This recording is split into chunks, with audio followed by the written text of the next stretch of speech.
Welcome to MeatsPad, a platform dedicated to sharing breakthrough knowledge that is accessible to the meats industry. On each episode, we will hear from meat specialists and professionals to talk about numerous topics in meat science, including animal welfare, meat production, meat quality, food safety, and so much more.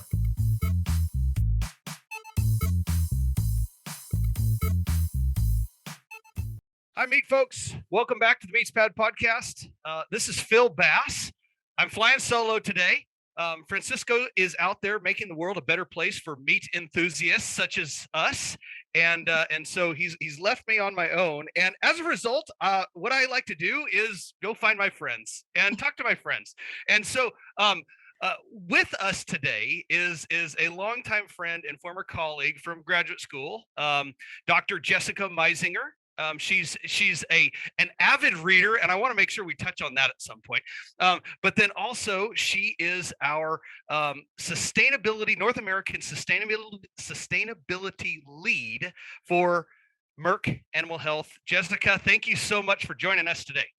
Thank you for having me. Absolutely. So this has been a long time coming. Your name has been on our list for quite some time, and I finally got the right timing and everything. And so this is going to be good.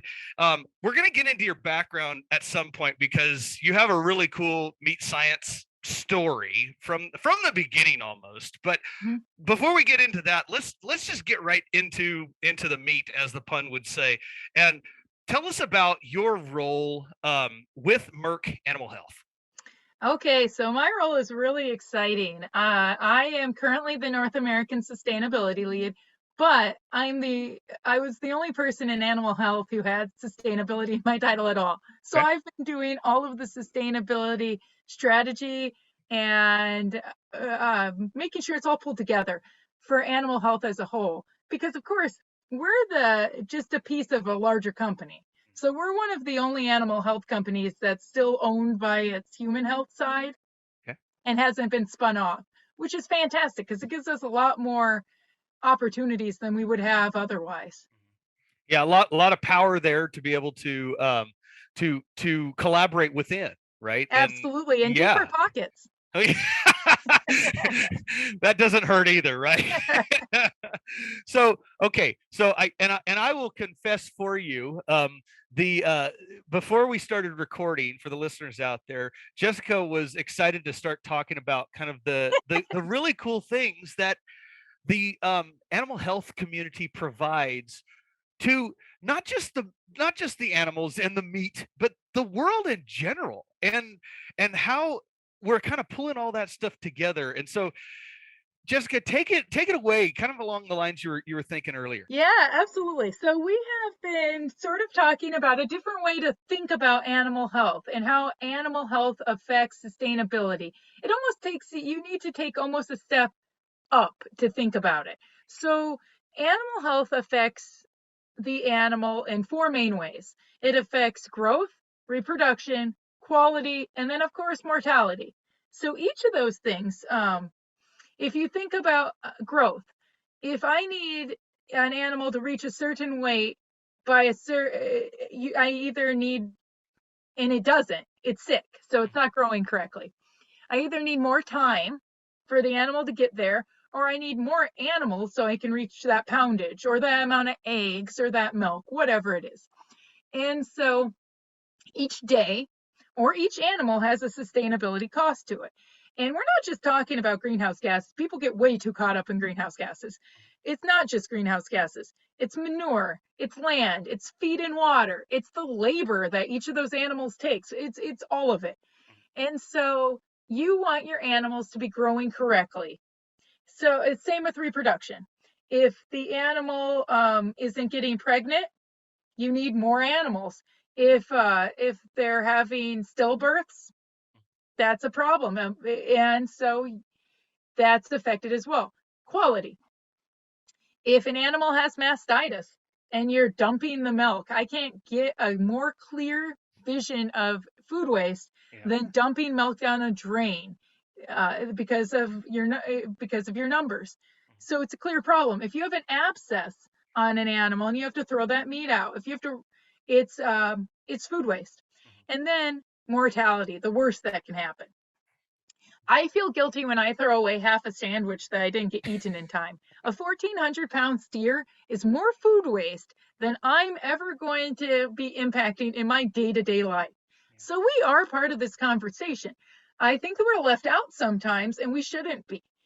Keeping these animals healthy lowers food waste, and it lowers it in a very real way. The farmers want to keep the animal healthy. They want to do it because they care about their animals, and they want to do it because of their pocketbook. And so this is just another piece that goes with that. Well, and oh my gosh, I mean, this there's so much to that because so you talked about exactly what we focus on probably the most in the animal world, which is the growth side of things. And there's some amazing technologies, growth promoting technologies that are available to us. And then and that's the bottom line for most farmers and ranchers. Of course, you Right. also mentioned the reproductive side of things, and there's some great pharmaceuticals out there and technologies that have been advancing to help us with reproductive efficiencies. Because, like you said, if you don't have a calf on the ground, if you don't have that litter of piglets, If 3 you of don't your have piglets anything. are mummified, Right. it has an impact. Yep. So you're providing feed and resources and and that animal's alive, drinking water, creating manure, and all Yes. those things. And we're not making food. The Right. inputs So are not just there on a pregnant animal. They're higher. I mean, they have higher requirements, and so they're taking more and more in. It's expected to be offset. If it isn't offset, there is a cost to that, and it's yeah. very real. Yeah. Oh gosh. Well, and then you bring up the great point of we have to maintain overall animal health for homeostasis reasons and keeping Yeah. that animal from perishing, because like you said, a 1,400-pound steer, that's going to be probably close to 500 pounds of boneless meat product in the end, that now can't be used, and then all the Yeah. offals and byproducts that could have been used, and now that has to go to rendering, which is okay. If it goes to But rendering, if it even goes to on how rendering, it dies, exactly. depending on the age of the animal, depending on all that, it might not even get there. And so Yeah. it's just a terrible waste, and it's a Yes. waste that we all on our side, all farmers, all meat scientists, all that, we see it. It's a sad thing, Mhm. but I don't think the public always gets that we have part of this discussion. Right.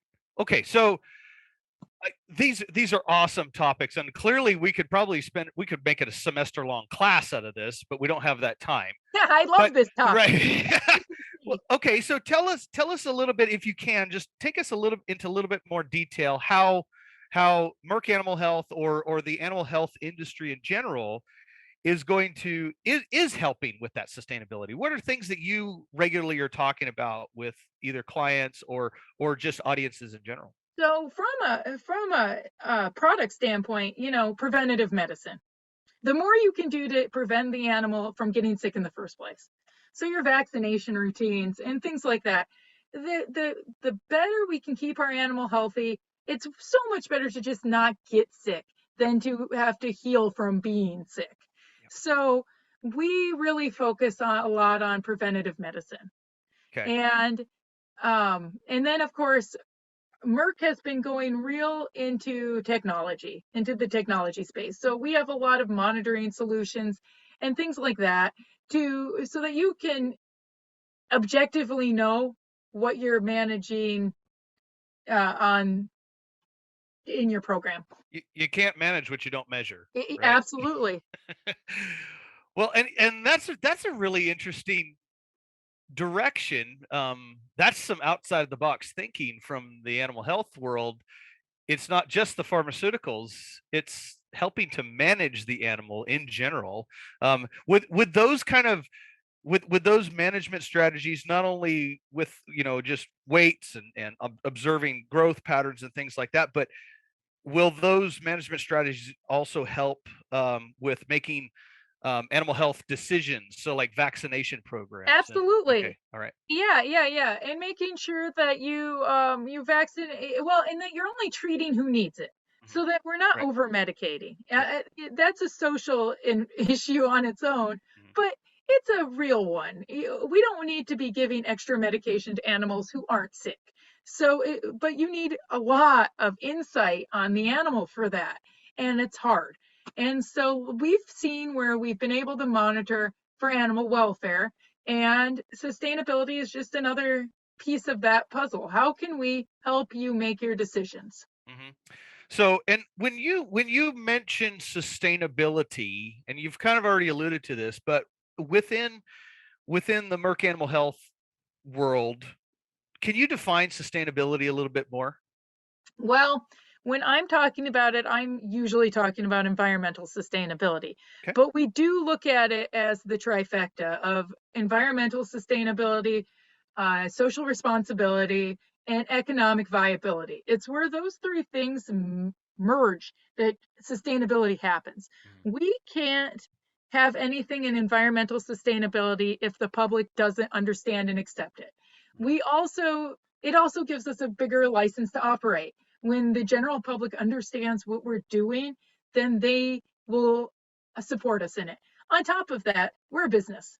Mhm. We need to make money. Yep. So the economic viability has to be there.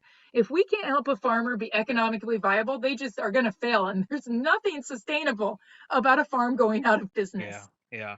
Well, and that goes for any business out there. Any So business. for even our little our I don't want to say little, let's say small sausage producer out there, and not as in small sausages as in tiny They're not Vienna making sausages, Vienna sausages. but small as in volume, Yeah, sure. company.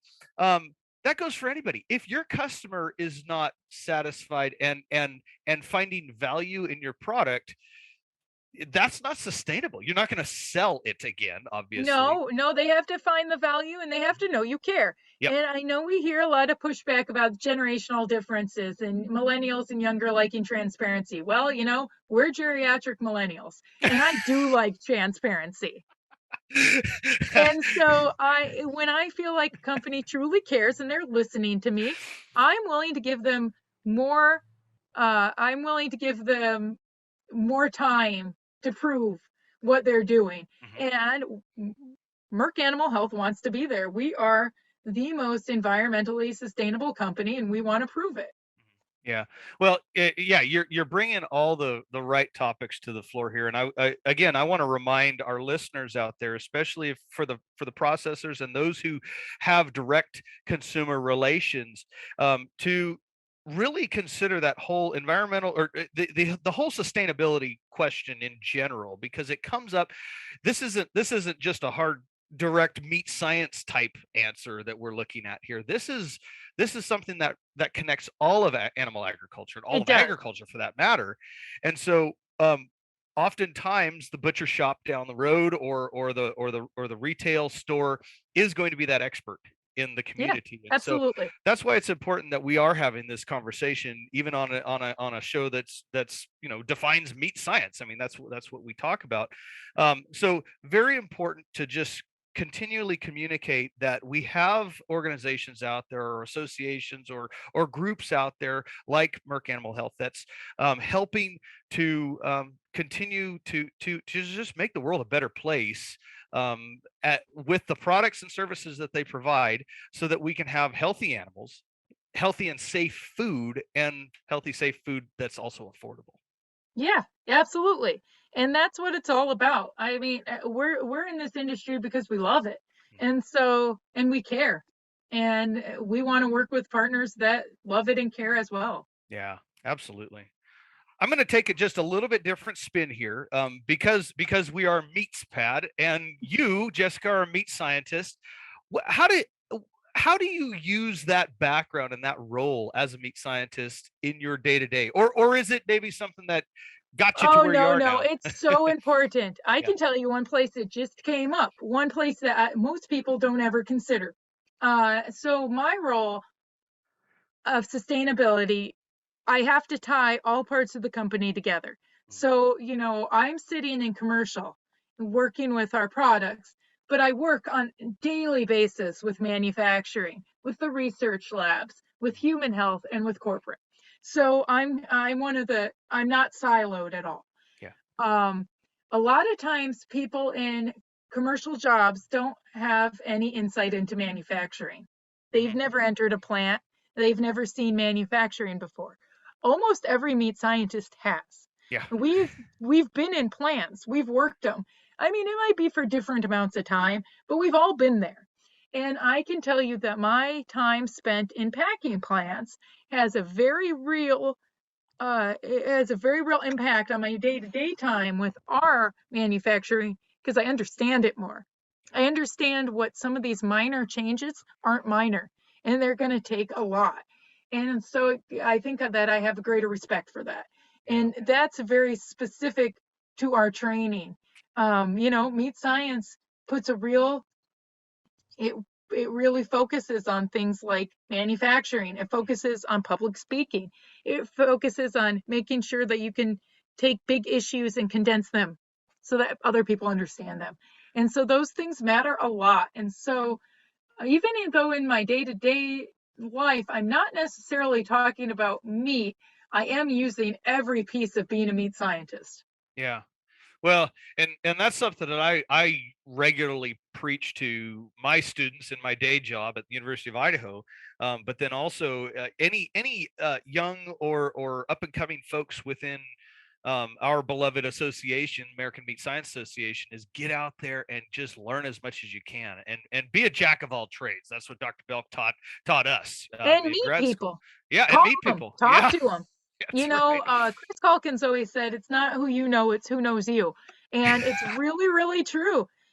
Just send that email. I know I personally am always happy to have a conversation. Yeah. Well, and I mean, we're not. I'm not ready to wrap this conversation up yet, but that is absolutely true about you, and I'm going to brag about you, even though you're sitting here listening. Is that um, uh, Dr. Jessica Meisinger is not at all bashful about talking about all of these topics within meat science, but especially the hard ones. And you've regularly been invited to be a speaker in not just um, preaching to the choir settings, but evangelizing Yeah, areas, right? definitely. In areas that really truly need to hear about this. And so I don't know. I mean, this is way off of my list of notes that I wanted to ask you, but do you want to talk a little bit about some of those other opportunities, speaking engagements that you've worked with in the Yeah, it past can be scary. to spread the word? Yeah, Sure. exactly. It can be scary. It's easier to go into a conversation that everyone's more or less on your side. But, I grew up in the meat industry and my dad never turned down an opportunity that he had. He talked to some highly antagonistic groups. And, we always think about that 2% that's very loud and holds the microphone. But you never know who might be listening on the sidelines. So it's important to have these conversations. One time that I think of off the top of my head was a science fiction convention. I got invited to speak at it by a friend of mine. And I thought, well, that seems neat. I've always wanted to talk at a NASA event. So I go. I feel they tricked all the attendees. It was really not a science fiction convention. It was just a science convention. Yeah. Here, we've got you now. Let's talk science. It was about the future, where we were allowed to be futurists, which was very exciting, and where we saw the industry going. It was a full ballroom, and these people were totally interested in learning. I was coming at it from the National Renderers Association. I can guarantee you no one in that room had ever heard of rendering before. And it didn't matter. They were interested that we in the meat industry were taking everything and using it. And that's what they wanted to hear. They wanted to ask questions about that sort of thing. And it wasn't a negative experience. It was a good experience. I've been on NPR, I've been on CBC. I had an attitude that if you called me, I'd talk to you. And I'm not going to lie. So if you ask me a question, even if the answer is not wonderful, I'm still going to tell you what it is, because it's way worse to lie and lose that trust than it is to just tell you the thing that might not be ideal, but we're working on. Yeah. And so some of those were really, really fun. I've been in front of different audiences that have never heard of meat science, where you get all the stupid jokes that they think they're making for the first time, but you've heard for 20 years. But you roll your eyes and just move on. Yeah. They're interested. It's exciting. I know, Phil, you've done so much work with chefs. That's an audience that is looked at as experts. yeah, I might argue that they shouldn't be, but they are, and I say that as someone who's married to a chef, Right. by the way. Let's Um, qualify that for the yeah, chefs listening. I might say that they shouldn't be looked at for that information, but they are. So how can we help them? Well, and that's a great point too, because okay, so you made a really good point. You never know who's listening. You But then never know who's secondly, listening. if you do know who's listening and you know that they are respected um, uh, experts Yeah. in their community or in their region or industry or whatever that is, help them understand, because almost always do they want to learn more. So Yes. Having a snobbish, pretentious attitude about it has not gotten us anywhere as an industry. So yeah, you know, just help them. not bashful, folks, right? It's fun. Some of these conversations, it's a two-way street. Yep. We learn too, and Oh yeah. it's much better when you can humble yourself and understand where they're coming from and why they're asking those questions. Some people aren't coming from an honest place, and we all know that, Yeah. but most people are. Yeah. Most people are. Yeah. Well, and be real. And I mean, gosh, I don't know anybody more real than you, Jessica. So wear it on your sleeve for sure. For better or worse. For Yeah. better or worse. Yeah. Yeah. Yeah. You will never lie. That's one thing. You always tell the truth. I want to ask just a little bit more background things from you, because for those who don't know Dr. Jessica Meisinger, first off, shame on you. No, I'm kidding. But meet her if you have the opportunity. Please do meet her, because fascinating individual. But then also, we're MeatsPad is the official podcast of the American Meat Science Association, and as I said, it's near and dear to my heart, and I know it is to you as well, Jessica. Absolutely. Tell me a little bit about your background, either in a unofficial and official capacity of being a member of the American Meat Science Association community. So I've been involved in AMSA since I was in utero. Mm-hmm. My dad is a long time member. He was an AMSA treasurer for like a decade. He worked for the National Pork Producers Council, National Pork Board for my childhood. So I grew up in the meat industry. I was always interested in it. I've been interested and involved in sustainability since high school. It was not popular when I was in high school at all, by the way. So I am glad that society has caught up with that. I got my all three degrees. So I got my undergrad at Iowa State, my master's degree at the University of Nebraska, and then my Ph.D. at Colorado State.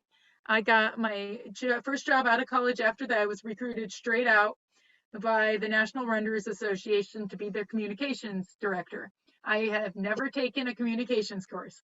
So that was a whole lot of on-the-job learning where it was like boot camp. And by the end of my 6.5 years in DC, I had done everything. I'd done educational modules and webinars, and I was our liaison with social media and traditional media. I did the website. It was just, if you can come up with it, if it's next to communications at all, I've done it. So that's when I always tell people, if you can broaden what you know, if you can take those communications courses, they will always be helpful.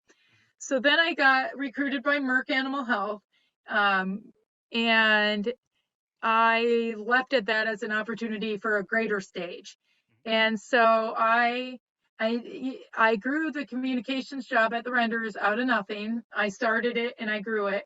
I think had you asked me at the end of that if I would ever take a job and grow it out of nothing again, I would have said no, but here I am. And so I've been growing the sustainability role at Merck. We have a sustainability center of excellence in the corporate side. I'm just growing it within the animal health piece, which is important. When you're talking about emissions, like scope 3 emissions, look at the entire value chain.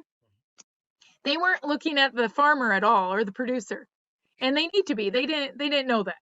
So you can bring your animal health knowledge into all these other jobs that aren't directly meat science, but definitely it's important. So my background is super broad. I've always seen myself as an animal scientist first, the meat scientist second, as a specialty within. And now I see myself as a food scientist and an animal scientist, Mhm. and then and a meat scientist. So it's all of them. Yeah. Well, like I said, folks out there need to get to meet you because of your extensive background, but then also you're not bashful about talking about the industry, but you're clearly not bashful about being given a job that you got to start from scratch and start from nothing. But I say this regularly, that I think the meat science community is grateful to have you as a voice and as a member of our American Meat Science Association, obviously as well. Um, and so it's important that we continue to just tell the story. That's my day-to-day mission, is to preach the good word of meat and the benefits And of it. And personalize it. You do that a yeah, lot, and it's yeah, great. What does it matter to you? yeah, Why exactly, does right. this matter? Yep, yep. And tell the stories. That kind of stuff makes an impact. Yeah, yeah. Well, and that yeah, and that's why you're on right now. We got to we have to hear this stuff. Um, you said you weren't a communications major and you hadn't really specialized in that area, but I think some of your pastimes or avocations have greatly prepared you for what you did with the National Renters Association, but then also what you do today. And I just want to ask, just because I know you're an avid reader, and to impress upon your well-readedness, um, how many books on average do you read a year, Jessica? And I'm 200. 200. Oh my gosh, I'll be lucky if I get through 200 pages in a year. So that's so along those lines. Never stop learning, right? Yeah, no, always. And it doesn't matter what you're reading. I read a lot of trash. I'm the first to say that. I'm the person who's watching the housewives and reading the trash. And yeah, we need some time for our brain to relax. I'm not Yes. ashamed of it. But just read and learn, because there's always things you can get from other groups. Yeah. You The more we can get outside of our comfort zone, the stronger we're going to be in all parts of our life. So I truly believe that, and it's fun. Mhm. It's fun to learn new things. I remember a coach in high school, my wrestling coach, that always said, when you when you're working hard enough or working outside of your comfort zone, that's when you're actually growing. And Mhm. and you're absolutely right.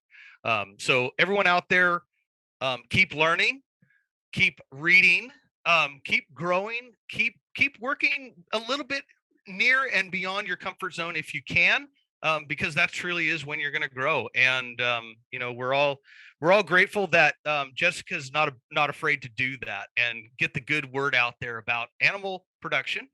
And of course, having a meat scientist at that helm is truly um, truly beneficial, I think, as well. We're jack of all trades. So Jessica, thank you so much for joining us today, and hope to see you soon.